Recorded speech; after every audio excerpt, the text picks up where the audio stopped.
palestra o meu caríssimo professor José Vicente Santos de Mendonça. O José Vicente é advogado no Rio de Janeiro, é procurador do Estado do Rio de Janeiro, é doutor pela UERJ, é mestre pela Universidade de Harvard e é professor adjunto na Faculdade de Direito Administrativo, na Faculdade de Direito da UERJ.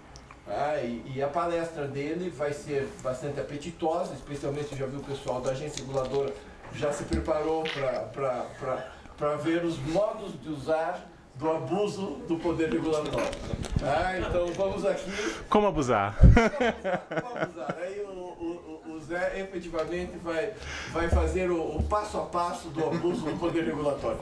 Gostaria de tomar a liberdade, antes de passar a palavra para o José Vicente, de cumprimentar o professor Oswaldo Agripino, que está aqui nos prestigiando, vem da Universidade de Itajaí, para aqui compartilhar conosco esses momentos de debate a respeito de regulação. Com a palavra, meu querido amigo José Vicente. Uma alegria, um prazer estar aqui. Eu saúdo o professor Egon, que é uma referência no direito administrativo brasileiro. Saúdo meu grande amigo Eduardo Jordão, meu coautor aí de uma série de textos sobre uma lei de liberdade econômica que poderia ter sido, mas não foi, mas os artigos estão aí, não é essa. Também saúdo amigos aí que vejo na plateia, é uma alegria estar aqui no Paraná. Paraná é uma referência em direito administrativo, então realmente eu me sinto em casa aqui. Esse é um texto, bem assim, minha apresentação, que na verdade tem origem num artigo que eu acabei de escrever, um artigo bem de dogmática, de interpretação de letra de lei, que eu escrevi, terminei ontem, tem 13 páginas, depois eu vou distribuir para vocês, botar o link aí para vocês darem uma lida. Então, tudo que eu vou falar aqui é basicamente esse artigo, que é um artigo curtinho, e a proposta é dogmática, de interpretação de letra de lei, e no calor do momento. Essa lei acabou era um MP 881, a gente sabe, né? E acabou de virar lei, com alguns vetos, 4 vetos, não afetou o artigo 4º, que é o objeto do nosso estudo de hoje, mas ajustou alguns incisos, mudou um pouquinho a redação, então é uma coisa assim, bem dogmática, hermenêutica de direito positivo. Estou vendo o professor falando sobre economia comportamental e tal, coisas mais sofisticadas. Realmente aqui a gente vai dar uma apresentação de uma lei que acabou de sair, como é que a gente vai fazer ela funcionar, quais os problemas, uma coisa assim bem tradicional mesmo. Então, eu que não sou um professor muito tradicional, vou dar uma apresentação aqui bem assim, interpretação de artigo de lei que acabou de sair. Então essa é a proposta. E dentro dessa proposta, eu tenho um roteiro de apresentação. A minha apresentação se divide em 5 partes. Primeiro, eu vou discutir com vocês. Veja, essa é uma apresentação de um texto muito recente, então eu não tenho, em alguns pontos, muita certeza do que eu estou falando. Então é um texto que vai se construindo com as opiniões de vocês também. Especialmente um ponto que eu não tenho nenhuma certeza, eu tenho certeza de que as coisas deviam ser mantidas como estão. Só que eu acho que a lei faz uma alteração gravosa. E eu dei uma resposta nesse artigo que não me convence. Então, de repente, vocês me ajudam vocês somos todos advogados, de repente a gente constrói um argumento aqui melhor, porque se prevalecer o texto da lei do jeito que está, eu tenho a sensação de que o CONAR acaba. O CONAR, o Conselho Nacional de Autorregulamentação Publicitária, acaba. Então, eu acho que isso não é uma boa ideia e, portanto, eu dei uma resposta aqui, só que ela não está parecendo ficar de pé. Então, eu quero pensar com vocês, mas a gente chega lá.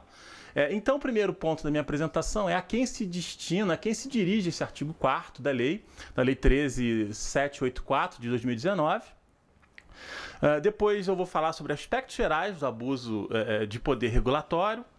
Depois eu vou falar das 6 espécies de abuso de poder regulatório do artigo 4º.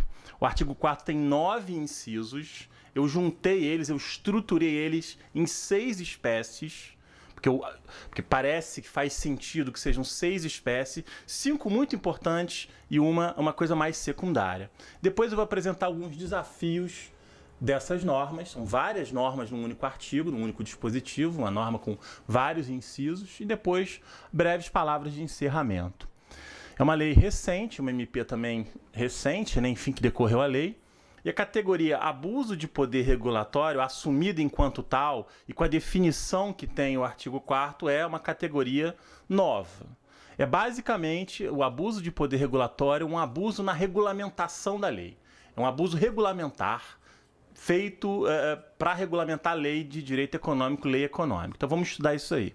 Primeiro ponto, então, a quem se dirige o artigo 4º da lei 13.874? Bom, ela é uma norma de sobredireito, uma norma que diz respeito a um comportamento da atividade administrativa que se dirige ao autor de regulamentos, ao regulador, ao regulamentador, o autor de regulamentos e de enunciados administrativos de qualquer função estatal. A gente sabe a função administrativa ela é transversal, mas a maior parte da produção da função administrativa está concentrada no Poder Executivo. Diz a lei, diz o caput, que é dever da administração pública e de demais entes que se vinculam a esta lei não abusar, etc. e tal. Aqui a minha dúvida é, o que são esses demais entes que se vinculam a essa lei? Eu cogito que o legislador pode estar pensando em autorregulação. Demais entes, porque é basicamente uma lei de abuso de poder regulatório, a vocação dela é se direcionar para a administração pública direta e indireta. Quem mais poderia estar vinculado a uma lei de liberdade econômica? A iniciativa privada, quando produz normas que impactam atividades econômicas? Essa é uma hipótese que eu tenho para fazer sentido essa expressão e demais entes que se vinculam a esta lei.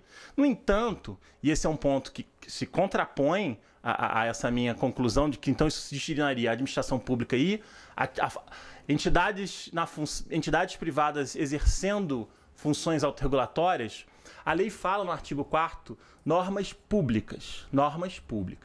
Então, isso contraria um pouco a ideia de autorregulação, de incidência desse artigo 4º para a função autorregulatória. Uma questão que eu vou deixar em aberto, quero ouvir depois vocês.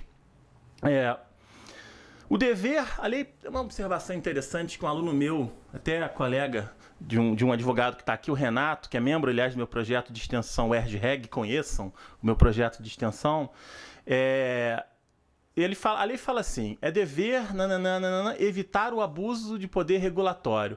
Pergunta é, será que o legislador quer significar algo com essa expressão, evitar o abuso? É o dever de evitar o abuso ou é o dever de não abusar?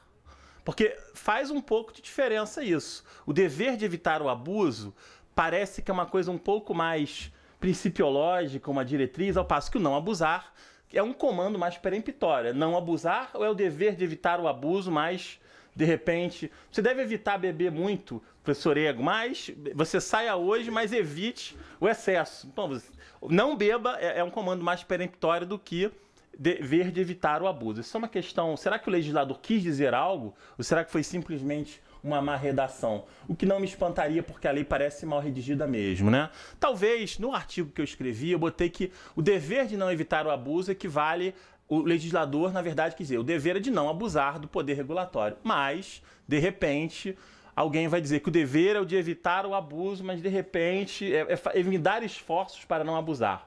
E aí se cumpriria esse dever, e eventualmente se tem abuso, entendeu? Pode ser que alguém interprete desse jeito. Tá mal escrito. Provavelmente é uma coisa mal escrita, mas, enfim. Então, esse abuso do poder regulatório é para o regulamentador, do executivo e da função administrativa e de outras entidades vinculadas por essa lei. Mas quando regulamentar legislação relativa à livre iniciativa, liberdade econômica e análise de impacto regulatório. Então, esse regulamentador, que está regulamentando lei de liberdade econômica, vamos chamar de leis econômicas, já é esse o destinatário dessa norma. Mas tem uma ressalva no caput do artigo 4º, ressalva, exceto se esse regulamentador atuar em estrito cumprimento à previsão explícita em lei. Ou seja, se esse regulamentador ele está dando cumprimento a uma decisão taxativa, saliente, explícita, que está clara, que está na lei, ele não cometeria esse abuso regulatório do artigo 4º. O que isso quer dizer? A gente pode discutir isso no final. Será que você não vai ter mais liberdade para regulamento autônomo? Esse é um ponto interessante, ou seja, quando o regulamentador ele está cumprindo uma decisão explícita de lei, a incidência do artigo 4º é afastada. Então, qual é o impacto disso na redação de leis? Eu tenho 3 hipóteses, 3 futuros possíveis. Mas, enfim, agora no início a gente fica com isso. O regulamentador de leis econômicas não se aplica quando ele está regulamentando uma decisão restritiva que está claramente, vamos usar uma gíria do boxe, que está claramente telegrafada na lei, né? Um exemplo que eu cogitei, aliás, um exemplo polêmico, porque tem posições para os dois lados, advogado, é uma defesa institucional aqui no Instituto dos Advogados, a gente vai defender que não é cartel de preços, mas tem uma discussão se honorário mínimo de advogado, se a tabela da OAB é cartel de preços. Essa questão de vira e mexe surge, até a decisão do CAD, agora tem outra investigação no CAD se honorário mínimo, se tabela de honorário mínimo é cartel de preços.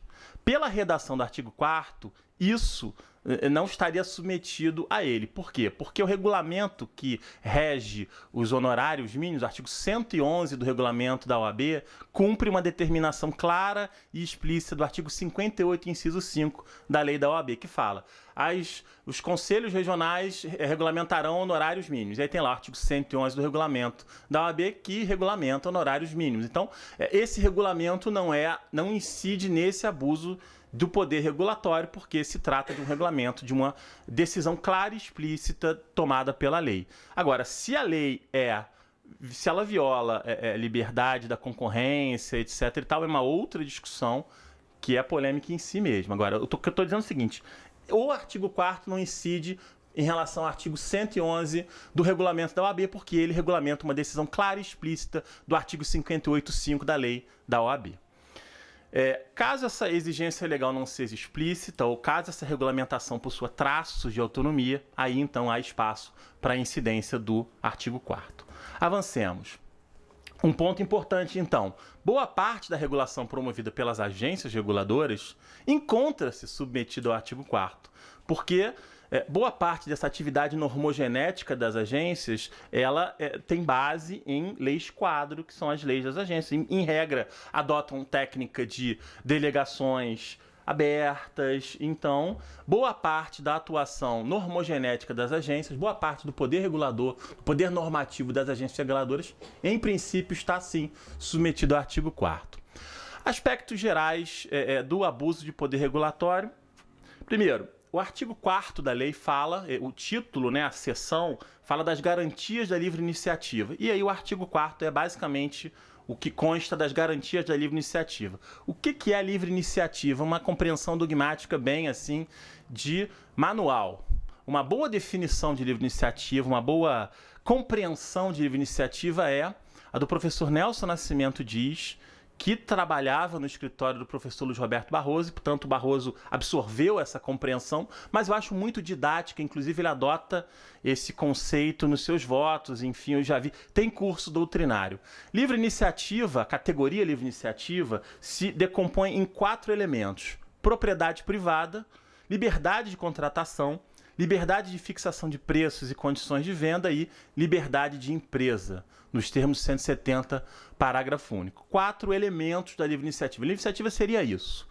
Claro que nenhum desses elementos, propriedade, liberdade de contratação, é um elemento absoluto. Todos eles admitem, inclusive por própria dicção constitucional, algum tipo de condicionamento ou abre espaço para leis que condicionem esses elementos. Propriedade privada tem função social da propriedade, por exemplo.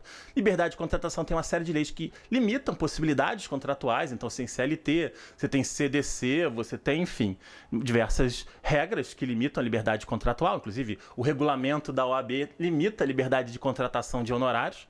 Liberdade de preços e condições de venda tem o sistema de defesa da concorrência, estávamos discutindo, que é um sistema que controla ou que limita fixar preços, não pode combinar preço, combinar condição de venda, o próprio CDC também. E a liberdade de empresa também é condicionada, porque o próprio 170, parágrafo único, fala: você pode empreender salvo restrições expressas previstas em lei. Então tem aquele empreendimento privado que tem uma autorização prévia. Então, se você quiser, por exemplo, abrir uma empresa de arma, você tem que ter uma autorização prévia do poder público em relação ao conteúdo mesmo da sua atividade econômica. Não é uma atividade que não existe uma liberdade absoluta de empreender no país. Nenhum desses 4 elementos da livre iniciativa é absoluto, enfim. Bom, então, essa é uma compreensão básica do que é a livre iniciativa, das garantias da livre iniciativa, 4 elementos condicionantes. Avancemos um pouco em relação à ideia de abuso de poder no direito administrativo, como é que essa categoria foi apropriada e trabalhada pelos autores clássicos de direito administrativo. Eu vou ficar aqui com os autores brasileiros. Vítor Nunes Leal, Caio Tácito, Seabra Fagundes, que pegaram os autores franceses e vieram trabalhando, isso foi absorvido pela doutrina e pela jurisprudência em especial. Literatura tradicional de direito administrativo, você pode resumir as suas principais conclusões em 4 afirmações sobre abuso de poder como gênero e desvio de poder como a sua mais importante espécie. Primeiro, essa doutrina afirma que o administrador se vincula a uma finalidade indicada pela lei. Segunda afirmação, essa finalidade da lei pode ser identificada, você pode conhecê-la. Existe aqui um dado epistemológico, digamos assim. É possível compreender, é possível conhecer, alguns autores falam de modo até objetivo, a finalidade da lei. Do artigo antigo de Celso Antônio que ele fala isso, que essa finalidade da lei é objetivamente identificável. Terceiro elemento, o ato administrativo não pode ir contra essa finalidade da lei, nem de forma direta, nem de forma... digamos assim, camuflada. E quarto elemento da literatura tradicional de desvio de poder administrativo, de desvio de poder. Mesmo o ato administrativo que atende outra finalidade pública, ainda que, desde que ela não seja finalidade pressuposta na norma de competência que autoriza a prática do ato, é também inválido. O desvio de poder, o abuso de poder tem consequência em invalidade do ato. Esse último elemento se chama, na doutrina francesa, desvio de procedimento. Alguns chamam de desvio de procedimento. Esses são a quatro bases do desvio de poder, do abuso de poder na literatura tradicional de direito administrativo. Qual é o problema? O problema é que essa literatura tradicional de direito administrativo, ela não casa, ela não conversa muito bem com a literatura atual de direitos fundamentais, de teoria de direitos fundamentais. Isso aqui faz uma série de pressuposições que, se você colocar na ponta do rigor de filosofia analítica, de teoria do direito, de teoria de direitos fundamentais, essas coisas não se sustentam muito bem. Existem pressuposições implícitas de que as competências são todas elas taxativamente delimitadas antes dos casos concretos, uma série de problemas com a categoria conceitual mesmo de abuso de poder e de desvio de poder. Ela é uma noção problemática porque pressupõe que as competências administrativas elas sejam inteiramente fixadas antes da incidência nos casos. Só que o problema é que as normas de competência, muitas delas, não todas, ou são atribuídas, ou são estruturadas em normas de princípio, que tem uma incidência mais ou menos, ou estão estruturadas em normas que contêm conceitos indeterminados. Portanto, você não sabe a incidência completa, a abrangência completa da competência, se não no caso concreto. E a ideia de abuso de poder e a ideia de você ter uma finalidade, por vezes objetivamente definida, prévia ao caso, pressupõe que você possa saber o limite do direito antes do caso. Esse é o mesmo problema, vou fazer uma digressão pontual aqui, da teoria clássica de sacrifícios e limites do direito, um debate, uma categoria que existe na intervenção do Estado na propriedade. Qual é o limite da limitação administrativa, do gabarito, do tombamento, do não sei o que, do não sei o que? E aí tem uma doutrina tradicional que fala, tem os limites, limitações e o sacrifício. O sacrifício é indenizável e as limitações, os limites não são indenizáveis. O gabarito não é indenizável, mas se você incide especificamente, no caso ali, você proíbe o cara de funcionar e tem um gravame qualquer, você indeniza sim. Só que isso tudo, e aí a doutrina fica lá se torturando para encontrar critérios para diferenciar antes do caso concreto o limite de sacrifício de direito. Nada disso funciona. Tudo isso se resolve compreendendo que essas normas elas são estruturadas como normas competenciais com categorias relativamente indeterminadas. É um pouco frustrante dizer, mas a resposta a isso depende do caso e se resolve via ponderação, uma ponderação analiticamente estruturada. Poxa vida, José Vicente, em 2019 você está falando de ponderação? Pois é ponderação mesmo. As soluções da doutrina francesa do século XVIII não funcionam. Elas são perfuradas, elas são vazadas de exceções. Agora, o seu conforto talvez te dê a ideia de que existam competências claramente delimitadas, de que exista um desvio objetivamente identificável, que aí sai dali e invalida. Não é bem assim. Você começa a destruir o argumento com exceções, e depois você vê, é regra ou exceção, qual é o critério que faz sentido? Não faz. Depende do caso, depende dos direitos em jogo. Mas enfim, isso é uma discussão de teoria do direito, teoria dos direitos fundamentais e sua não recepção parcial pela teoria mais clássica do direito administrativo. Enfim, mas vamos lá. Eu falei da incidência. A quem se dirige o artigo 4º, regulamentador de leis econômicas, salvo decisões explícitas da lei. Então, opera uma categoria de abuso de poder. Então, como é que é, na forma como tratada por essa teoria clássica do direito administrativo e com base na redação do artigo 4º, o que é, então, para os nossos fins, o abuso de poder regulatório? Tá aí. O abuso de poder regulatório é uma regulamentação da legislação de direito econômico que, mercê de complementá-la, acaba por restringir injustificadamente alguma garantia da liberdade de iniciativa. Eu acho que é isso o que é uma definição, assim, um conceito de abuso de poder regulatório. Quais as espécies trazidas pela lei, quais as 6 espécies trazidas pela lei de abuso de poder regulatório? Bom, você vai ler lá, são 9 incisos. Eles têm uma característica um pouco de diretriz de princípio, uma diretriz principiológica. Muitos deles repetem normas, regras que já estão na legislação, que já podem ser extraídas da legislação. Então você vai ver muitos incisos que falam de restrição à concorrência. Isso já existe, enfim, uma lei da concorrência, um sistema de defesa da concorrência, etc. e tal. Mas eu aprendi com a vida que, bom, eu tenho 40 anos, já não sou mais tão guri, apesar do professor Egon elogiar e falar que nós somos 2 jovens administrativistas. Bom, eu casei há um mês e eu tenho 40 anos, eu já não sou mais tão jovem. E eu falava que, enfim, existem os elementos que estão na legislação, enfim, e alguns desses incisos do artigo 4º repetem a legislação que já existe, ou normas que já são extraíveis do ordenamento jurídico. Mas, enfim, eu disse assim, que eu aprendi com a vida que não dá para ser muito inclemente com essa crítica de que essa lei só está repetindo coisas óbvias. Por quê? Primeiro, porque existe uma função simbólica, um efeito simbólico da legislação. Às vezes você edita uma lei que fala o óbvio e as pessoas... olha o óbvio tá aí. Aliás, o Nelson Rodrigues falava do profeta do óbvio, né? Diz assim, justamente o óbvio que você precisa gritar, porque as pessoas não veem, porque afinal é óbvio. E aí tem lá, então, o personagem do Nelson Rodrigues, o profeta do óbvio. Essa lei tem um quê de profecia do óbvio.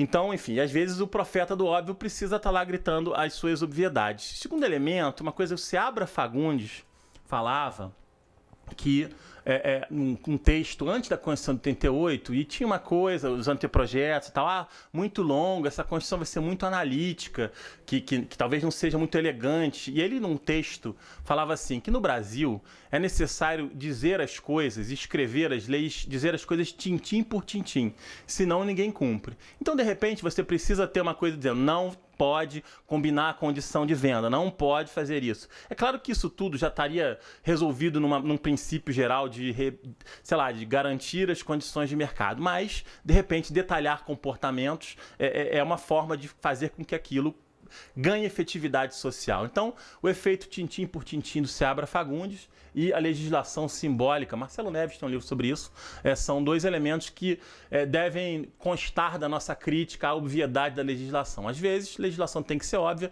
e às vezes você tem que dizer as coisas tintim por tintim, senão não se cumpre. Dito isso, os 9 incisos se reconduzem a 6 espécies de abuso de poder. Primeiro, aumento do custo de transação, restrição à concorrência, restrição à inovação, restrição à formação de empresas e restrição a atividades econômicas de baixo risco. Vamos lá. Vou passar muito rapidamente pelos 6 espécies de abuso de poder regulatório. Primeiro, aumento injustificado dos custos de transação, está no artigo 4º, inciso 5. A lei não define, mas deveria, o que é custo de transação. Bom, nós somos pessoas inteligentes, nós somos pessoas estudiosas, a gente está up to date com a análise econômica do direito, nós somos publicistas, legal. Só que a lei é para o povo brasileiro. a lei não é para os especialistas em análise econômica do direito, nem para o advogado publicista de 2019, nem é para todo mundo. Enfim, uma lei que usa um conceito técnico da microeconomia e não define, acho um problema razoável. Não é uma coisa insuperável, mas é uma coisa que poderia ser mais generosa, enfim, com o destinatário. A gente sabe o que é custo de transação, é um custo que está associado não diretamente à produção do bem ou do serviço. Numa negociação de compra e venda de um imóvel, custo com advogado, custo, taxa para certidão, até o custo associado ao tempo para a negociação é um custo de transação. Como é que esse artigo 4º, inciso 5, na minha opinião, vai funcionar? Qual vai ser, usar uma expressão do Sunstein, qual vai ser o dente dele? Como é que ele vai pegar? Como é que você vai sindicar esse artigo 4º, inciso 5? Da seguinte forma, isso é mais uma exigência de que os regulamentos sejam precedidos de análise de impacto regulatório. A lei exige que se demonstre o benefício do regulamento. A lei fala isso. Há que se demonstrar o custo, o benefício do regulamento. Claro que tecnicamente nem sempre dá para demonstrar benefício.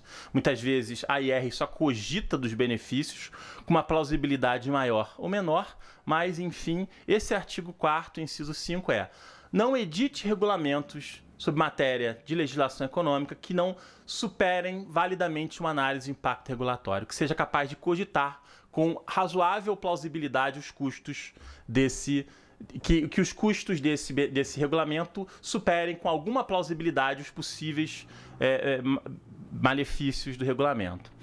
Bom, segunda espécie de abuso de poder regulatório, restrição à concorrência. Esse digamos assim, um mote do artigo 4º, expresso nos incisos 1, 2, 3 e 6. Então, repetir rapidamente aí os incisos, né? Artigo 1º proíbe a edição. Na verdade, tem um erro de redação, assim, proíbe a redação de enunciado que favoreça na regulação grupo econômico ou profissional. Não é proibir a redação, é proibir a edição, evidentemente, né? Você pode redigir o que for, só que você não pode editar. Isso é uma crítica meio banheta, assim, né? Mas eu acho que... Bom, já que não é a minha lei, eu posso largar o aço, não é isso? Então, não é proibir redigir, é proibir editar, obviamente. Eu me lembro dessas críticas de letra de lei. O professor Barbosa Moreira, eminente professor titular, já morreu, né, de processo civil da UERJ, ele foi dar uma palestra na Procuradoria do Estado e ele falava que ele não aguentava os processadores de texto Word, como é que pode selecionar tudo? Porque se é selecionar não é tudo, não existe logicamente a figura do selecionar tudo. Bom, enfim. Então, o artigo 4º, inciso 1, dentro dessa espécie de abuso de poder regulatório, restrição à concorrência, editar regulamento que favoreça na regulação um grupo econômico ou um grupo profissional. Como é que ficam os conselhos profissionais cuja atividade em parte, de editar regulamentos que favorecem grupos econômicos e grupos profissionais? Essa é uma questão. Parte da atividade normogenética dessas comissões, desses conselhos, tem base legal, uma base normativa, que pode não ser tão explícita quanto o legislador queira que seja, tá? Mas, enfim, então essa é uma questão que a gente vai enfrentar, talvez até judicialmente. As restrições para esse tipo de atividade tem que ter advogado. As delegações da lei dos advogados nem sempre são tão explícitas quanto os regulamentos da OAB. Vamos falar de OAB porque a gente está falando diretamente de um assunto que nos interessa a todos. Enfim, artigo 4º, inciso 2. É ilegal redigir regulamentos, mais uma vez, editar os regulamentos, que impeçam a entrada de concorrente nacional e estrangeiro. Essa é uma questão muito interessante, porque existem muitas exceções legais, aí sim, legislação explícita, que criam preferências nacionalistas para concorrências em geral. E aqui eu cito legislação de licitação, enfim, que tem uma série de preferências para manufaturado nacional, até o critério de desempate, coisa muito incomum, mas o critério de desempate é um critério nacionalista e, portanto, é uma restrição legal que cai na exceção lá do artigo 4º caput, porque é uma decisão explícita da lei. Aliás, existem outras preferências para, por exemplo, microempresas, até com sede constitucional, artigo 170, inciso 9. que inclusive encontra agasalho na legislação, Lei Complementar 123, e em regulamentos que dão preferências de toda a ordem a microempresas. Então, esse tipo de preferência que tem base legal e até constitucional escapa a essa regra do artigo 4º, inciso 2. 3. É ilegal exigir, por regulamento, esse regulamento que regulamenta a lei econômica, especificações técnicas desnecessárias com o fim de restringir mercado. Muito comum esse tipo de coisa na seara das licitações, até alguém comentou aqui, superespecificações, exigências técnicas desnecessárias, selos, acreditações e coisas do gênero, né? Eu acho que, mas isso é uma primeira impressão, um bom referencial, um referencial possível para até onde pode ir a especificação técnica, podem ser as regras técnicas da BNT, para especificações e exigências para você colocar um empreendimento ou desenvolver um serviço no mercado. Por outro lado, e aí enfim um contraponto muitas vezes especificar, fazer uma exigência, colocar alguma coisa no regulamento traz efeitos positivos ou induz mudanças salutares que talvez o mercado organicamente talvez não estivesse apontando. Vou dar um exemplo, filtro em escapamento de ônibus. Então você começa a exigir nos contratos, nas concessões, filtro em escapamento de ônibus. Talvez o mercado pudesse trazer soluções que fossem mais ecologicamente sustentáveis. Veja, o papel do direito em boa parte é conservar processos, conservar instituições. Por outro lado, esse papel conservador do Estado, do Estado e do direito, não pode ser regressivo. Ele também não pode puxar o freio de mão para a inovação, para mudanças, para novos processos produtivos, etc. e tal. Como fazer com que essa norma faça sentido? Me parece que a única leitura possível disso é uma diretriz, um princípio geral do tipo: não crie obstáculos injustificados à mudança. Não crie problemas desnecessários à mudança. Há um problema, quer dizer, talvez um nível de inconsistência interna, porque às vezes a inovação é trazida pela especificação técnica ou por algum nível de reserva de mercado permite a inovação, em alguns casos. Então, como é que você resolve essa inconsistência interna? Me parece que a ponderação pode resolver aí também. Então, quer dizer, de alguma forma, exigir soluções ecologicamente sustentáveis, promover, portanto, a inovação, pressupõe uma especificação técnica no edital. Então você teria uma tensão entre o artigo 4º, inciso 4 e o artigo 4º, inciso 3, se não me engano. Entenderam? Quando a inovação é trazida, por exemplo, por uma especificação técnica, ou quando para você suportar o ônus da inovação, você tem que ter gera algum nível ou se espera que gere algum nível de concentração de mercado. Como é que você concilia esses dois vetores? Último caso, na verdade penúltimo, porque os dois últimos são bem simples, a restrição, espécie de abuso de poder regulatório, restrição à formação de empresas ou atividades econômicas. Você criar regulamentos que proíbam, que estabeleçam regras restritivas para empreendimentos, empresas, estabelecimentos. 3 exemplos rápidos aqui. Um que eu atuei como advogado. Cidade do interior de São Paulo, querendo evitar, o Eduardo Jordão já conhece esse exemplo. Eu falei esse exemplo no Tribunal de Contas do TCM de São Paulo. O município de São Paulo tinha um problema em que a população de rua estava consumindo eles chamavam na época, agora mudou, de cachaça barrigudinha, que é uma cachaça muito barata de R$1, R$2. A população de rua estava tomando aquilo, agora depois dos últimos carnaval descobri que agora se chama corote, enfim. E aí o que aconteceu? Naquele município se proibiu a produção e a venda do corote, da cachaça de R$1, da cachaça de R$2 a barrigudinha, porque a população de rua estava bebendo pra caramba, tinha um problema de ordem saúde, ordem pública, aquela coisa toda. Um outro exemplo, regulamento proíbe que farmácias se instalem a menos de 300 metros uma da outra. Tem caso nesse sentido. Terceiro exemplo, também, em que eu conheci um dos empreendedores que foi afetado por isso. Então, o prefeito do Rio de Janeiro, César Maia, proibiu, querendo evitar que os alunos faltassem à aula para jogar Counter-Strike, ele proibiu lan house num raio de 100 metros dos colégios. Então, e o que aconteceu? como tem muito colégio numa metrópole, enfim, aí não existia mais espaço para ele construir a lan house dele. E aí foi a falência. Ele era um dos fornecedores de um órgão lá e falou, mas eu já tive uma empresa, tive lan house, um grupo de lan house, aí veio o decreto que estabeleceu um raio lá, e aí logicamente era impossível as bolinhas chegavam e você não tinha lugar para estabelecer a lan house.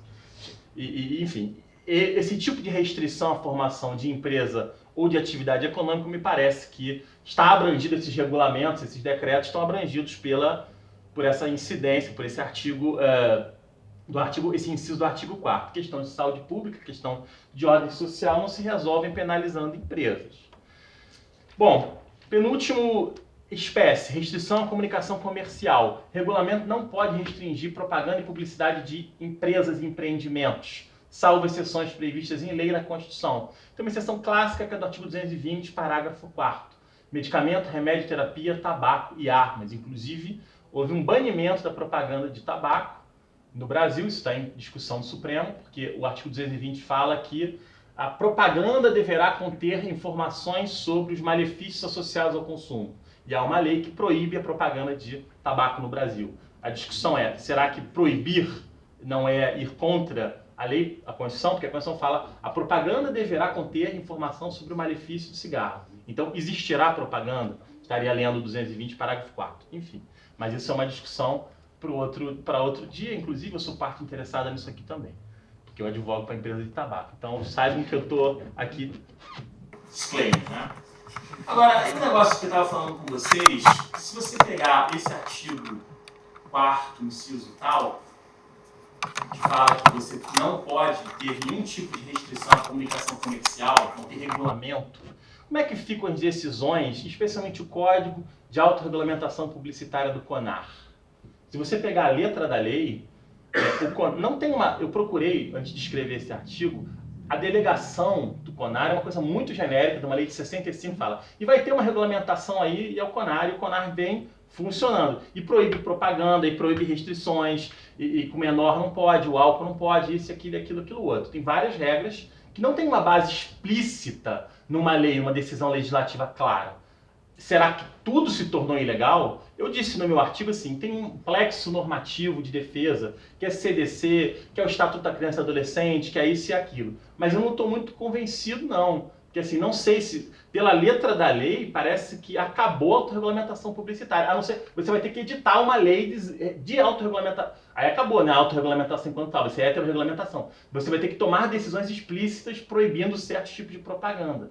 Eu não sei se isso é bom, porque você vai mexer num time que está ganhando. Enfim, o sistema funciona. E aparentemente funciona bem, inclusive. Bom, última restrição à atividade econômica de baixo risco. Não pode o regulamento. Aqui, esse artigo 4º, inciso 9, é uma coisa mal escrito pra caramba, diz o seguinte, que a inscrição tributária da atividade econômica de baixo risco não pode conter exigências outras que não aquelas associadas a tributário. Ou seja, você se inscreve o registro lá da sua atividade de baixo risco para pagar tributo, ICMS, ISS, o que quer que seja. Mas você não pode colocar outras exigências nessa inscrição tributária como forma de burlar uma autorização genérica que a lei dá para atividade de baixo risco. Então é isso que esse artigo 4º, inciso 9, fala. Que, basicamente, a inscrição tributária só serve para cobrar tributo. Eu escrevi no meu artigo que, de falar o óbvio, a gente já não morre mais em 2019, né? Enfim, então a inscrição tributária é só para cobrar tributo. Bom, 3 dificuldades aqui, ou 3 desafios da norma. Primeiro, rapidamente, abrangência federativa. Essas normas são todas nacionais? Ou são algumas federais, enfim? Muitas dessas normas, como eu disse, repetem conteúdo que já se extrai do ordenamento jurídico. Norma de defesa da concorrência, aliás, a lei do CAD é uma lei nacional, enfim. Mas talvez surjam problemas em relação a exercício de competências administrativas, ordenatórias, urbanísticas. E isso não está 100% resolvido. Não basta você editar uma lei de liberdade econômica que os entes subnacionais, então, agora perdem suas competências de planejamento urbano, urbanística. É complicado. Por exemplo, o regulamento municipal proíbe a abertura de empresa numa região tida genericamente pelo plano diretor como região residencial. Isso é uma restrição econômica indevida? Isso é restrição à formação de empresa? Bom, de certa forma é, só que não é uma restrição ilícita, ainda que seja prevista genericamente no plano diretor. Ah, está previsto genericamente e não expressamente. Logo, seria ilícito. Mas não faz sentido. Então você subtraiu as competências urbanísticas dos municípios, por exemplo. Outro exemplo aqui. Beleza, a inovação tem que inovar, mas a inovação perturba a vizinhança. Então você não tem mais competência para proibir a atividade, para dar o alvará, porque é uma inovação. E aí você então não pode editar um regulamento que estruture minimamente um distrito industrial porque as coisas inovadoras estão acontecendo. É muito fácil editar genericamente leis que têm competências mega abrangentes, mas o ajuste fino disso, respeitando a autonomia dos entes subnacionais, é uma realidade que deve ser considerada, enfim, pelos nossos legisladores e pelos nossos aplicadores. Último ponto, dois últimos pontos. Como se prova o abuso de poder regulatório? Aqui eu levantei textos sobre abuso de poder da doutrina de direito administrativo clássica e o artigo que eu achei mais interessante, que fala expressamente disso, ainda que genericamente, é do Sócio Antônio Bandeira de Mello, um artigo dos anos 70, que ele fala que você prova o abuso de poder administrativo, ele está falando genericamente, na época não estava na moda a palavra regulatório, fala do contexto da regulamentação, ou seja, o motivo, o antecedente, as circunstâncias de edição do regulamento, se aquele regulamento vem de uma sequência de regulamentos parecidos com aquele, ou se ele é um ponto saliente, algo anormal, enfim. E também os resultados daquela regulamentação. Será que realmente afeta a livre iniciativa? Ou será que você é uma restrição, mas aquilo é absorvido e eventualmente cria uma inovação a partir da restrição regulatória? Veja, muito das inovações ditas como disruptivas hoje surgem de restrições regulatórias. Você não teria Uber, você não teria 99, talvez você não tenha Búzios, se você não tem estruturas administrativas muito tradicionais, você não tem táxi, você não tem inovação. Então, assim, de alguma forma, você tem que ver se o regulamento está afetando a livre iniciativa, se ele foi absorvido, se ele foi precificado. Se tem um termo que o meu orientador em Harvard falava, que é innovation enhancing, que assim, tem certas regulações que despertam potencialidade do empreendedor. Que, em princípio, o empreendedor não quer regulação, não quer nada, não sei o quê. Mas você tem a restrição, você tem o ônus, e aquilo abre um novo campo, até de atuação, para ele abre um novo mercado a partir de uma restrição regulatória que você acharia horrorosa, enfim. Então, ver o contexto da regulamentação e ver, eventualmente, os efeitos da regulação. Aliás, nós somos consequencialistas, nós somos pragmáticos. Richard Posner fala que invalidar um regulamento logo após ele ter sido editado é uma atividade profundamente antipragmática. Por quê? Porque você não permitiu que o regulamento provasse o seu mérito, produzisse seus efeitos. Você está, na origem, já matando. De repente, o regulamento era bom. Enfim, você mata ali, você não viu os efeitos. Ser pragmático, de alguma forma, e deixar que as leis provem seus efeitos. E, finalmente, a pergunta de $1 milhão: qual será, doravante, o papel do regulamento autônomo? Acabou o regulamento autônomo do direito brasileiro? Tenho três possibilidades. Primeiro, retração do poder normativo das agências, da Secretaria dos Ministérios, já que tem que ter uma decisão explícita de restrição regulatória. Segundo, você teria um aumento de leis com decisões restritivas salientes, ou seja, você vai ter mais leis tomando decisões que hoje são tomadas por agências, portanto, uma retração das leis quadro, é uma possibilidade. Terceiro, que eu acho que também é uma possibilidade, você vai ter uma alteração do próprio caput do artigo 4º, que não fará mais uma exigência tão suprarrogatória como essa. Suprarrogatória, eles são acima do que é exigível. Três cenários, três possibilidades. As agências perderem poder, o executivo perder poder, você vai ter leis com decisões regulatórias restritivas mais salientes, pode ser que seja, ou uma alteração do caput do artigo 4º. Quarta opção também é a lei não pegar. As pessoas fazerem uma interpretação que retire os dentes da lei, a efetividade da lei também é uma possibilidade, que tem um custo político bem baixo. Bom, encerramento. Essa não é a lei, vou usar uma expressão aqui levemente adaptada do Roberto Barroso. Barroso fala assim, essa não é a lei dos nossos sonhos, é a lei das nossas possibilidades. Eu acho que essa não é a lei dos nossos sonhos e talvez as nossas possibilidades, professor Egon, pudessem ser melhores. A gente poderia ter chegado a um texto melhor. No entanto, é a lei, é direito positivo, nós temos que operacioná-la temos que fazer com que ela funcione de forma equilibrada, de forma harmônica. É interessante, isso mostra o nosso drama do Brasil de 2019. É um texto que opera uma categoria do direito administrativo do século XVIII, o abuso de poder, e você tem ali um coração de um direito público aspiracional do século XXI.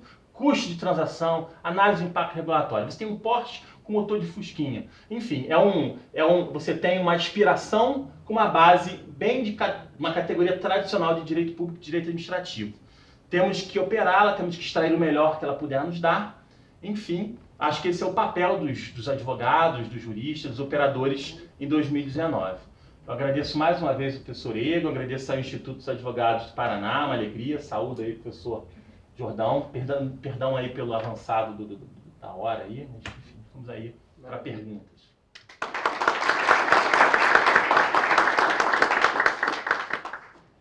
Maravilha. O teu... Bom, Paulo Gogó de novo. Peço que você está com... Né? Então tá. Agradeço imensamente ao professor José Vicente Santos Mendonça. Me desculpo por tê-lo chamado de jovem, mas como o professor Pasqualini falou ao início, todos nós trapaceamos, né? E quando eu chamo de jovem, eu rejuvenesço também. Então pronto, assim somos todos jovens aqui, né?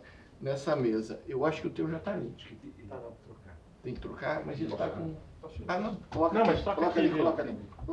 Não, mas o dele já está aqui. Não, mas não, enquanto passa ali, eu quero fazer uma provocação, espero que tenha debate depois. Né?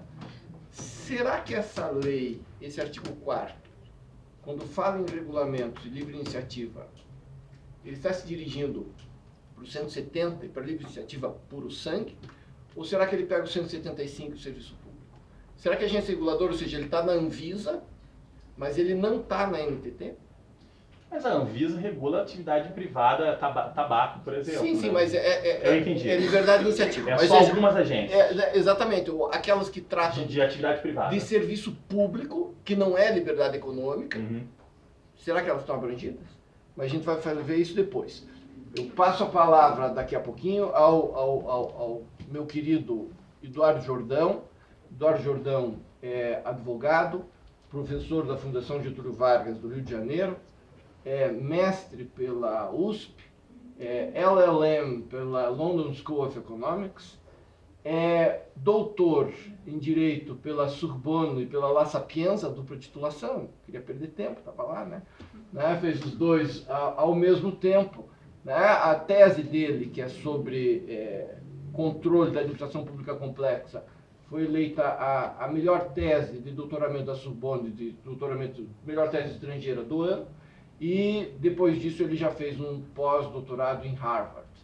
Então está aqui para nos brindar com uma brilhante palestra, como sempre, sobre órgãos de controle como atores na infraestrutura brasileira. Com a palavra, o professor Eduardo Jordão. Boa noite a todos. Agradeço ao meu amigo Egon pelo convite para vir aqui pela primeira vez para o Instituto dos Advogados do Paraná e para voltar mais uma vez a Curitiba. Eu digo mais uma vez porque Curitiba é talvez a cidade, fora as cidades que eu morei no Brasil, a cidade que eu mais visito. Talvez por ter aqui tantos e tão bons amigos. Eu só não vou dizer que eu sou o mais curitibano dos baianos, porque eu não quero tomar esse título que é do Egon. Saúdo também o meu amigo de Rio de Janeiro e amigo de cachaças barrigudinhas, Zé Vicente. E saúdo aqueles que conheci hoje, que já conhecia de nome, mas que conheci hoje pessoalmente, o Faraco, o Pasqualini, o Bruno, o Tarcísio. É um prazer estar aqui com vocês. Não está funcionando. Está sim. Agora está.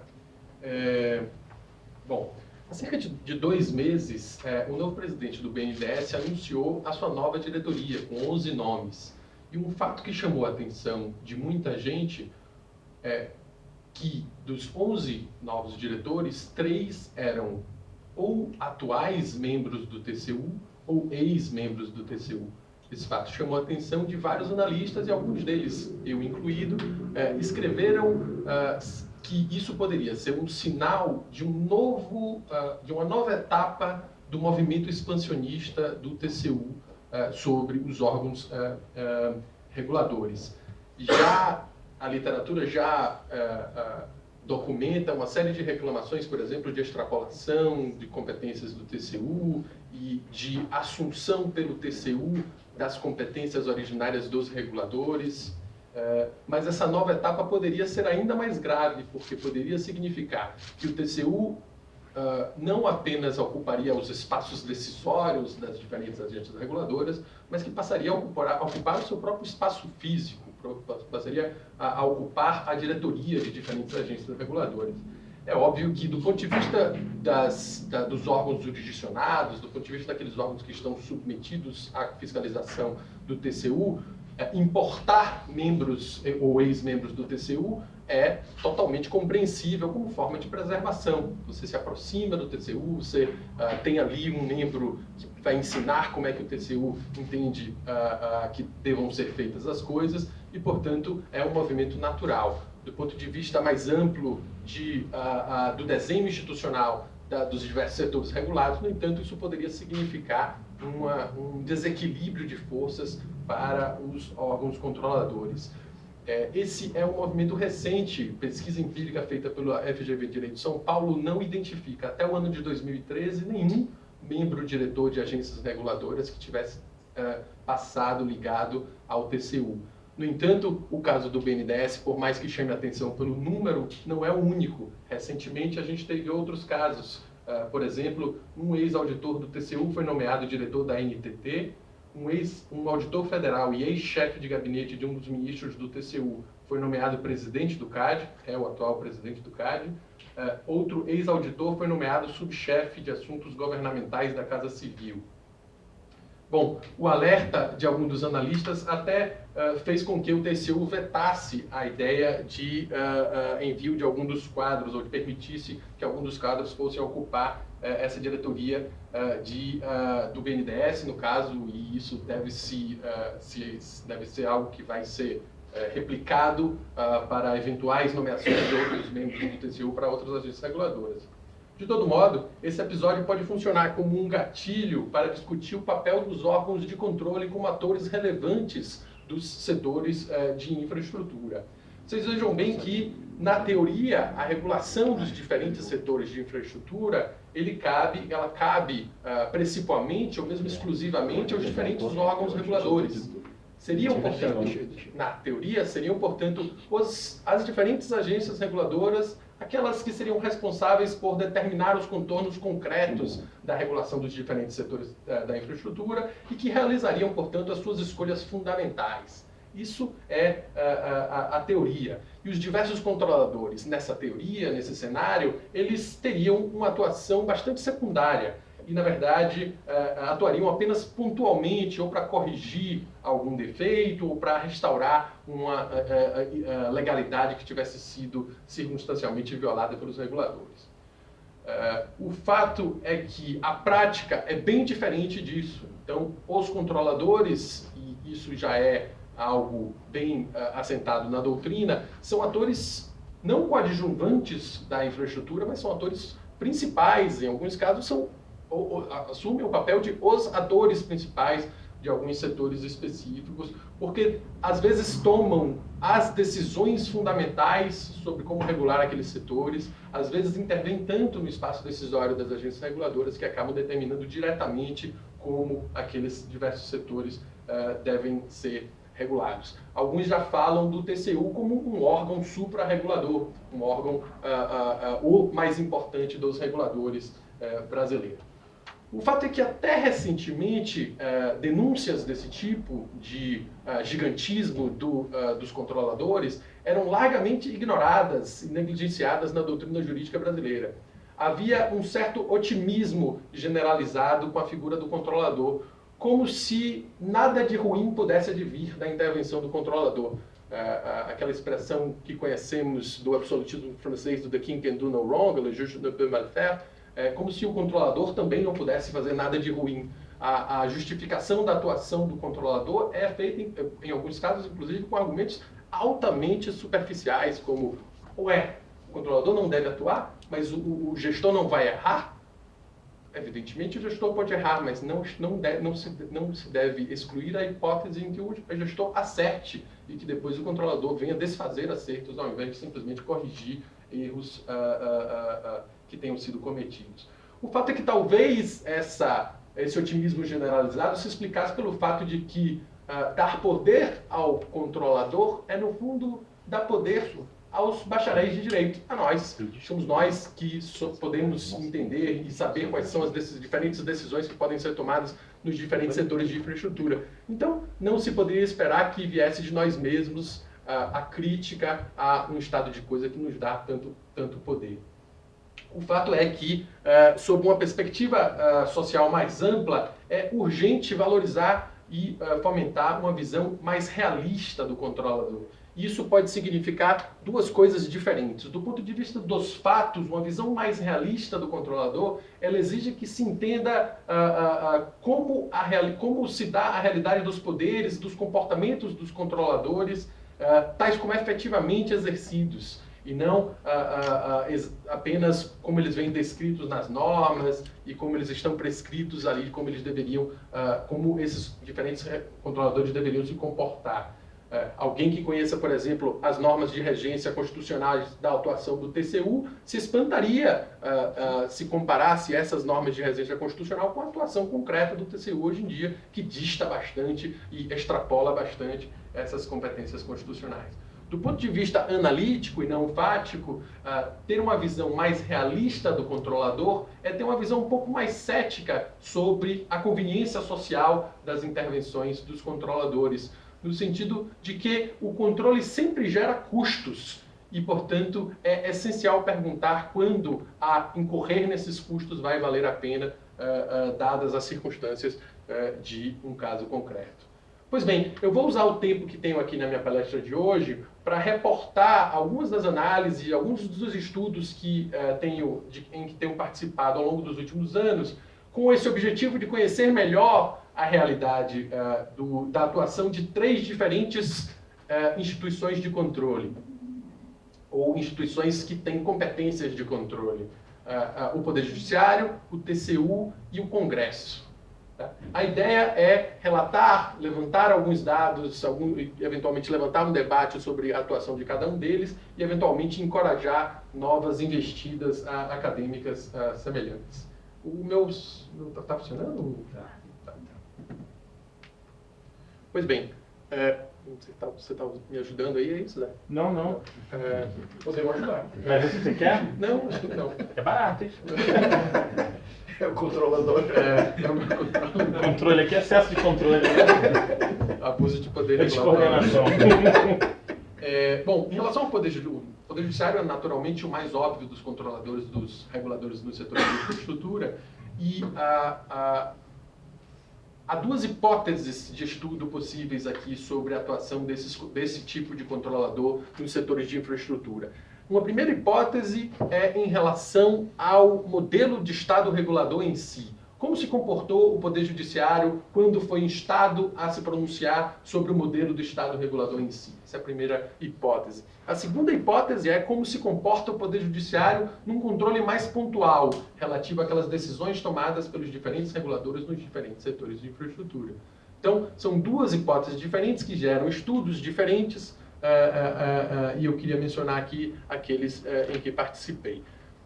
Em relação ao controle do próprio modelo de Estado regulador, há um artigo já enviado para a revista de investigações constitucionais, chamado O STF e o controle das leis sobre o regime jurídico das agências reguladoras federais. O que a gente fez foi, empiricamente, analisar todas as contestações às leis relativas às agências reguladoras que chegaram ao STF e como o STF se comportou em relação a essas contestações.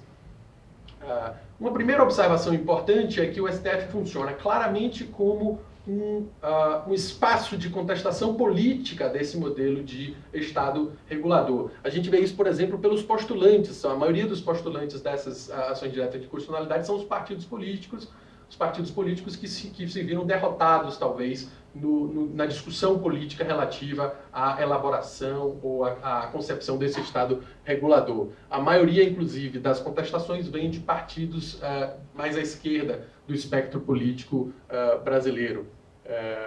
Há várias contestações, por exemplo, do PT.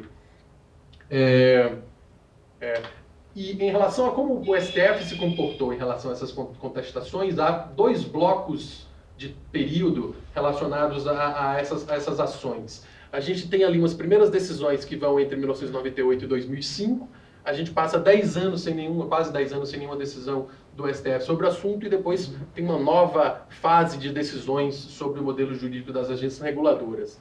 E, curiosamente, se você analisa a argumentação que é feita no STF, o STF largamente chancelou o modelo de Estado regulador brasileiro. Mas a argumentação que era feita nessa primeira fase e na segunda fase é muito diferente.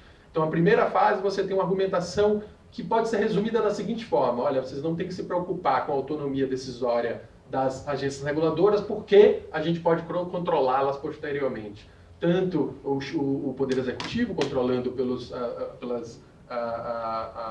mecanismos que detém, como o próprio controle pelo Poder Judiciário posteriormente. Uma instância superior que vai rever os atos das agências reguladoras, ou que visa ampliar as oportunidades de controle parlamentar sobre as agências que teriam que, em diferentes hipóteses, ir prestar contas a diferentes comissões do Senado ou da Câmara, etc, etc.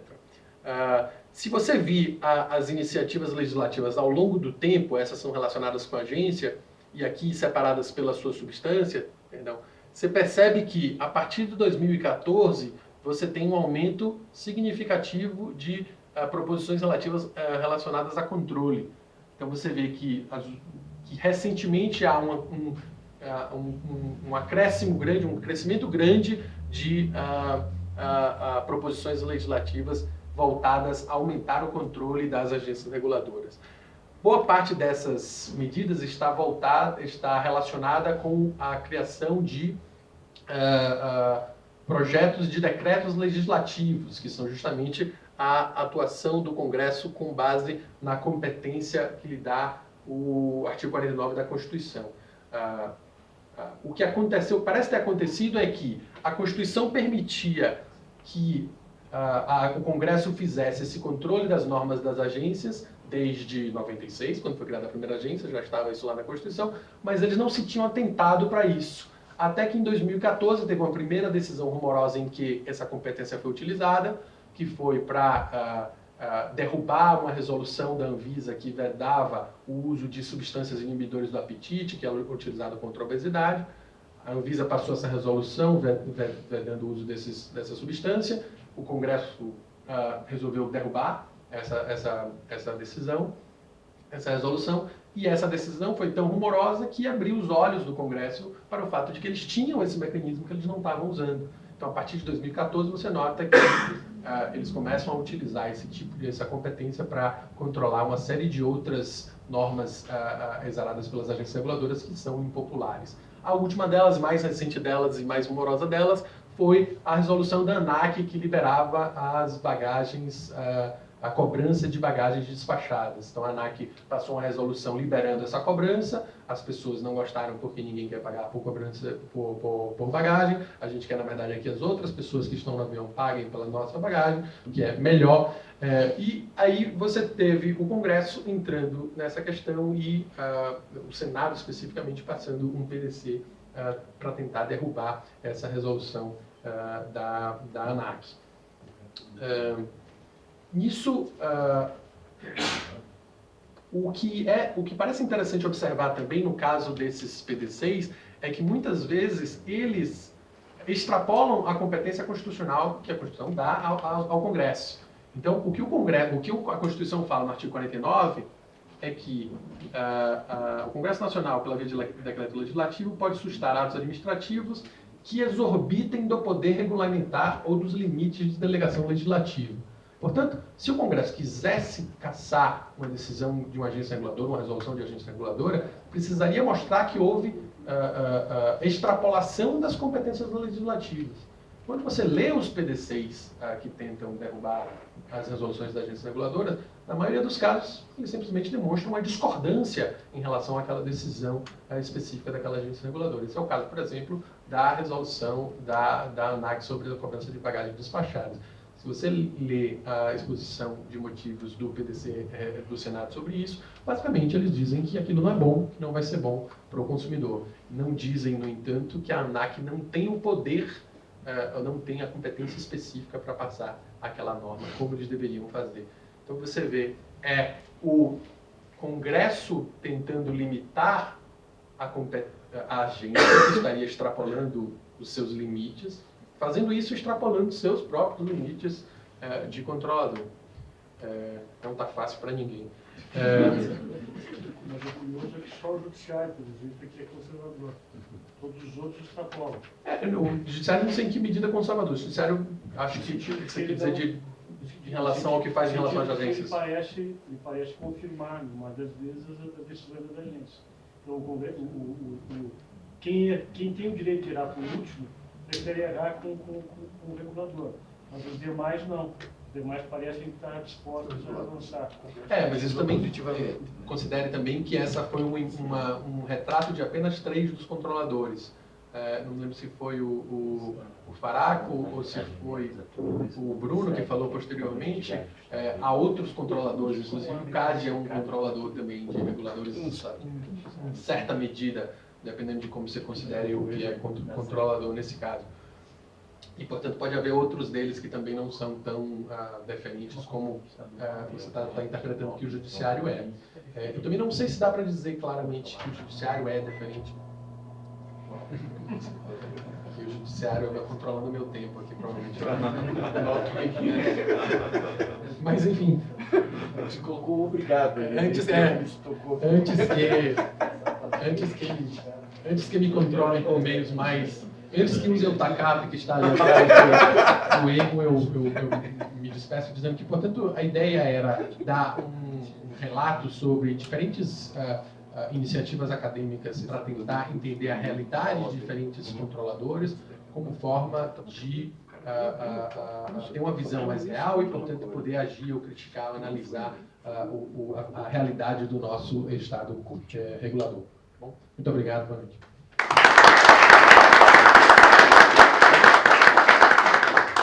Bem, eu agradeço imensamente a palestra do professor Eduardo Jordão, assim como a do professor José Espírito Santos de Mendonça. Foram palestras efetivamente sensacionais, que para mim, pelo menos, trouxeram novas luzes em assuntos, um absolutamente novidadeiro e outro que eu já venho tentando estudar há algum tempo, mas não dispunha desses dados, que são dados interessantíssimos.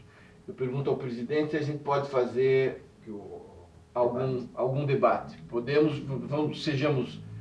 Fazemos um par de perguntas, né? A palavra está aberta se alguém quiser fazer alguma inquietação que tenha porventura surgido.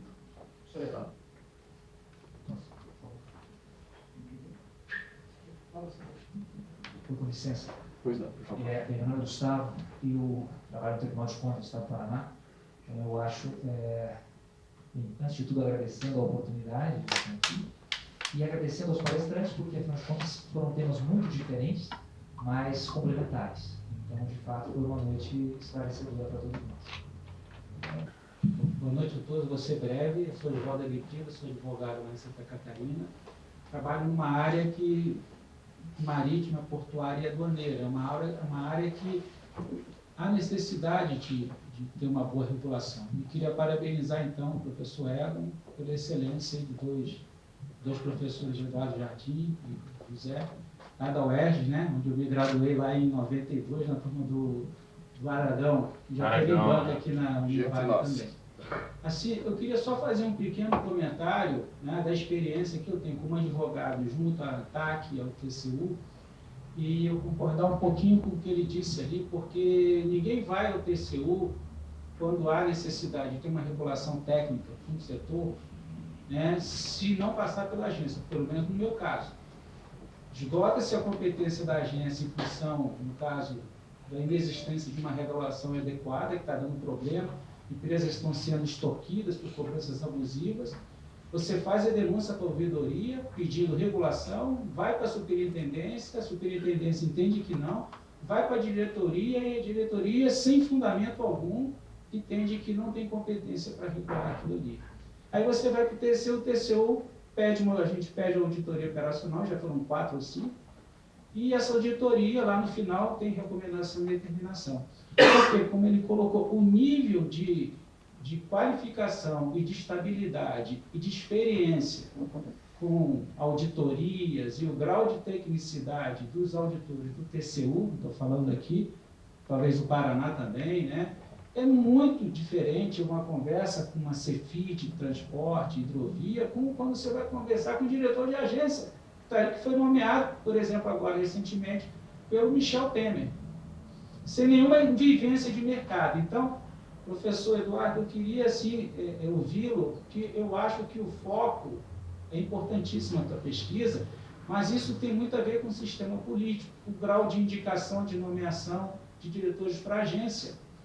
Nós temos duas decisões de superintendência dizendo que é para fazer uma coisa e vai para a diretoria decide conta se motivar adequadamente. E eu não vou levar esse problema para o judiciário, eu vou levar para o TCU. Né? Eu até brinco ali com o professor Ego, já teve plano, que é a terceirização da regulação, mas eu bato na porta da agência.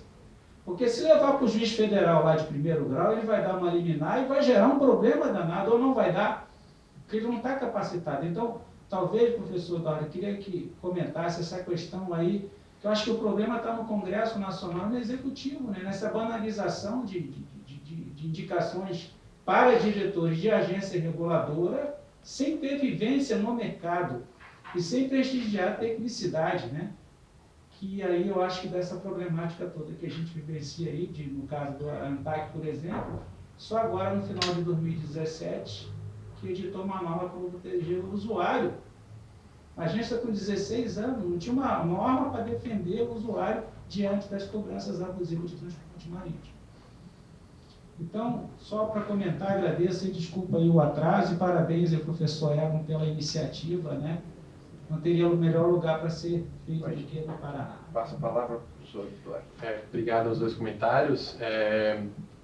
Só uma primeira informação adicional, eu compartilho da intuição de que os membros principalmente o corpo técnico do TCU é extremamente qualificado e, em muitos casos, mais qualificado do que o corpo técnico de algumas agências reguladoras. Isso eu compartilho dessa turma.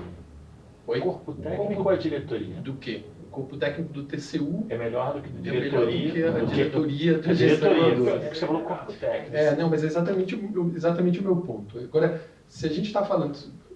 Uma das coisas que você disse foi: os diretores das agências reguladoras são nomeados politicamente. Os ministros do TCU também. E olha, eu acho que o grau de politicidade dos tribunais de contas, os ministros, é mais alto do que o das agências reguladoras. Esse é um primeiro ponto. Então, se a gente está comparando... Se a agência reguladora, quanto anos? Admitindo que isso é negativo, admitindo que é um problema, porque foi algo dado pela pergunta. É um problema que... os ministros, quando decidem, eles vão contra as decisões da unidade técnica. É menos de 1%. Aí é a mesma coisa. Dificilmente. E os diretores de agências reguladoras, será que eles... Qual o percentual de discordância do corpo técnico das agências reguladoras? Porque meu ponto é, se você vai comparar cabeça, você compara com cabeça. Se você comparar com o corpo técnico, você compara com o corpo técnico. O corpo técnico do TCU é extremamente qualificado, como o corpo técnico das agências reguladoras é extremamente qualificado. Há pessoas desqualificadas na diretoria de agências reguladoras, como há pessoas desqualificadas e que estão lá apenas por questões políticas na cabeça dos tribunais de contas dos estados e da União. Isso é o primeiro ponto que me parece impossível negar. E a falta de vivência no setor também é uma característica compartilhada por alguns diretores de agências reguladoras e alguns ministros de tribunais de contas. Essa é a primeira coisa. Sobre o ponto de que o controlador, quando entra um ex-membro do Tribunal de Contas, quando for eventualmente atuar na agência reguladora, ele deixa de ser controlador. Concordo totalmente, não discordo disso, nem afirmei o contrário. O que para mim é importante é o seguinte: se de fato houver uma tendência a que os diferentes órgãos reguladores recorram aos antigos membros do Tribunal de Contas, por mais bem qualificados que eles sejam, isso será uma sinalização de um desbalanço institucional em favor dos órgãos controladores. O que está havendo no fundo é que os órgãos controladores vão ganhar cada vez mais poder para determinar a regulação dos diferentes setores da economia. Isso pode até ser positivo se vocês considerarem que os tribunais de contas são mais qualificados do que as agências reguladoras. Mas esse desenho institucional não foi feito por ninguém. Ninguém desenhou o Tribunal de Contas como o suprarregulador do Brasil. Isso é uma circunstância fática de assunção de poderes com base no uso de poderes de sanção e com base na extrapolação de competências. Não está em nenhum lugar escrito no nosso direito, ou ninguém pensou isso previamente. Talvez o Bruno Dantas tenha pensado isso previamente. Não me coloque. O Bruno Dantas é meu colega na FGV Direito Rio. Não. Ele entrou agora, não é? Ah, então não é nosso colega. Então, Bom, daí você disse, é muito difícil ser controlador no Brasil. Eu concordo, deve ser muito difícil ser controlador, mas eu acho que é mais difícil ser controlado. Entre controlador e controlado, eu preferia estar do lado do controlador. Por circunstâncias naturais também, mas é óbvio que é muito complicado ser controlador e é óbvio que o trabalho do TCU é muito qualificado. Eu não tenho nenhuma crítica ao TCU como instituição no sentido de que faz um mau trabalho. Eu tenho uma crítica ao TCU no sentido de que faz trabalhos que não deveria fazer de acordo com a legislação. É isso. Ninguém desenhou o TCU para fazer o que ele tem feito. Ninguém desenhou o TCU, inclusive, para adotar regulações quando o regulador é omisso. Pode ser muito bom, pode estar fazendo coisas ótimas, mas isso é lícito, tá? Isso é inconstitucional. Não foi esse o papel que a Constituição atribuiu ao TCU. Você vê, por exemplo, um dos artigos que eu escrevi foi sobre a atuação do TCU no caso de editais ainda não publicados. Tá? O TCU tem, antes de você publicar um edital específico, os diversos reguladores têm ido ao TCU e pedido a bênção do TCU para publicar aquele edital. Isso é um absurdo. Isso não está em nenhum lugar, em nenhuma legislação, fora na instrução normativa do TCU, que diz que ela tem esse poder. Mais ainda, se você nota o histórico constitucional do TCU, os poderes prévios do TCU foram explicitamente excluídos do TCU em 1967, na Constituição de 1967. Se decidiu, em 67, como parte de uma reforma administrativa, que não caberia mais ao TCU atuar previamente à atuação do administrador público, apenas em casos muito pontuais, relativos, por exemplo, à gestão de pessoal. Então, foi uma escolha explícita do Constituinte. Ele decidiu, em 1967, que o TCU não atuava mais previamente. O TCU tem atuado previamente, e tem atuado fortemente previamente. Tem casos em que o TCU faz 37 intervenções diferentes, por exemplo, no edital da NTT. De novo, vocês podem considerar que isso está muito bem feito e que é ótimo e tem melhorado. E em alguns casos eu concordo. A atuação específica do TCU que me levou a escrever aquele artigo, esse artigo específico que foi sobre o Galeão, eu concordava com o TCU substancialmente. Eu dizia isso no artigo, concordo que o TCU está certo, mas não tem esse poder. E a gente tem que estar acostumado com as pessoas errarem, a gente deixar elas errarem, porque alguém precisa errar por último. E a gente precisa decidir quem é que vai errar por último. Porque o argumento de que o administrador pode errar e, portanto, é importante que o controlador controle, ele simplesmente ignora o fato de que o controlador também pode errar. Então, o argumento de que as pessoas têm a tendência, na esteira da palestra do Pasqualini, que as pessoas têm a tendência a corromper, ou as pessoas têm a tendência a fazer mal feitos, é uma tendência que eu quero crer acolhe e afeta também os controladores e acolhe também todas as pessoas que trabalham para os tribunais de contas. E, finalmente, isso só para deixar claro, sem nenhum demérito, sem nenhuma crítica específica ou pessoal a quem quer que trabalhe no TCU ou nos TCEs. Eu acho que o trabalho é bem feito, mas o meu papel de analista jurista é dizer isso daí é inconstitucional, essa atuação está fora dos limites do que permite o direito. O professor Jordão, que está falando é o IVO, agência reguladora aqui do Estado do Paraná. Só uma observação, no evento ainda dessa semana na Assembleia Legislativa do Estado, o presidente da Assembleia Legislativa nos trouxe um dado um tanto quanto preocupante, até corroborando com a vossa explanação última. Dizia ele que, por força de intervenções, talvez desmedidas, de órgãos controladores, e inclusive ele citou tanto o Tribunal de Contas quanto o Ministério Público, no Estado já se sentem alguns reflexos indesejáveis. Por exemplo, a ausência em alguns municípios de candidatos a prefeito.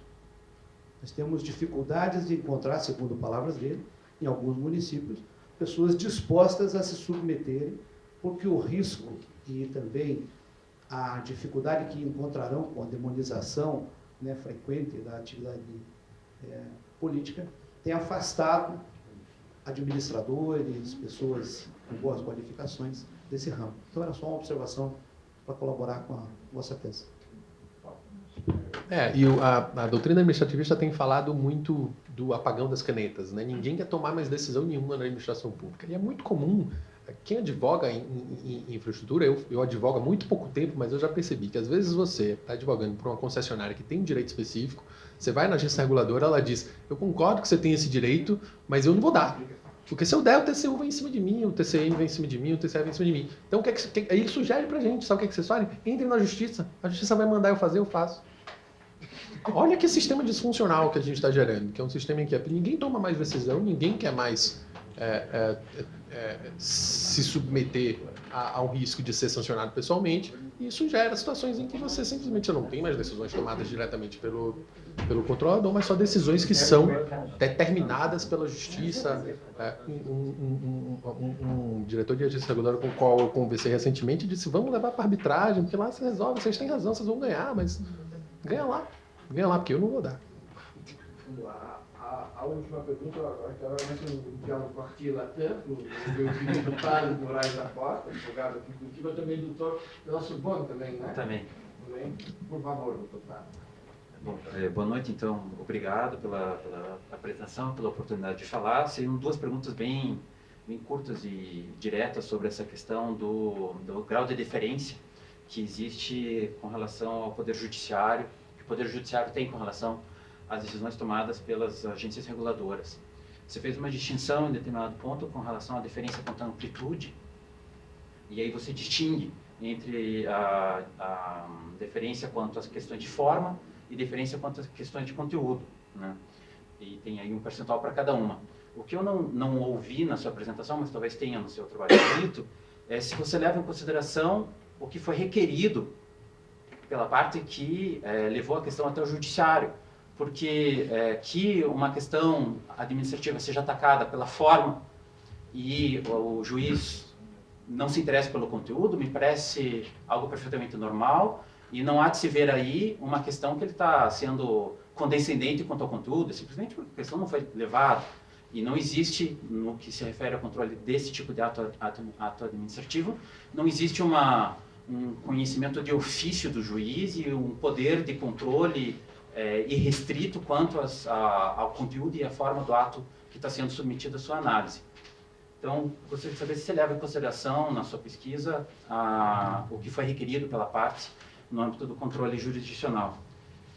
E o segundo ponto, ainda sobre esse ponto do controle jurisdicional, é que você não mencionou um elemento que pode ser interessante ser levado em consideração, que é qual é o grau de precisão do parâmetro de controle que o juiz utiliza para anular ou não o ato administrativo.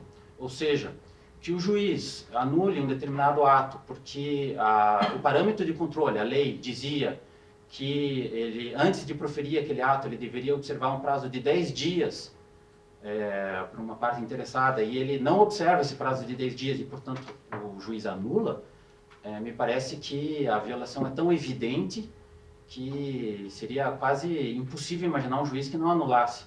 Mas que o juiz, em seguida, anule um ato porque ele entende que aquele ato viola a livre iniciativa, princípio previsto na Constituição e de uma forma extremamente ampla, e que dele se funde diretamente nesse princípio constitucional para anular o ato administrativo, me parece uma política muito mais agressiva e muito mais intrusiva no poder da agência reguladora do que o caso em que o parâmetro de controle é extremamente específico.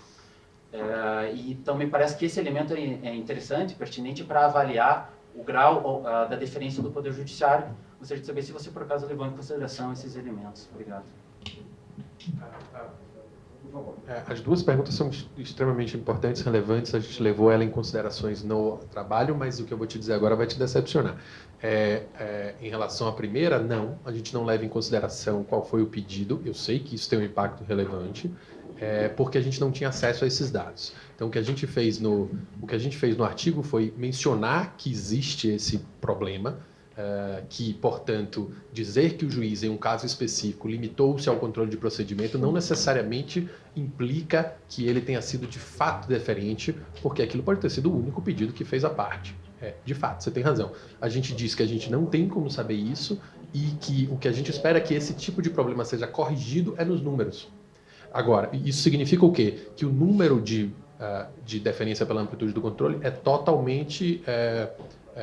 não é totalmente fiável. Assim como não é a deferência pelo resultado, pela razão que eu disse aqui, porque também tomar a mesma decisão que a agência tomou não significa necessariamente que você deferiu, e assim como não é a deferência pelo discurso. Fazer um discurso pró-agência também não é um dado confiável da orientação deferencial do juiz.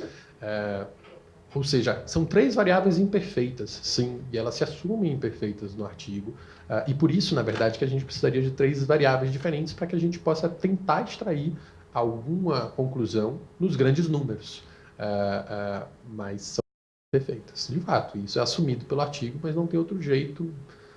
Como a gente não tem acesso aos dados do que foi requerido, isso não poderia ser feito. A única coisa que a gente pode fazer como pesquisador, e você está certíssimo, é assumir isso e dizer, olha, tem essa falha, mas essa é uma falha que a gente espera se dilua com o fato de que são grandes números. Mas você pode dizer que não se dilui. Se não se diluir nos grandes números, talvez se dilua com o fato de que a gente oferece outras 2 variáveis também imperfeitas. Se não se dilui aí você está dizendo que o artigo não é bom, e aí tudo bem.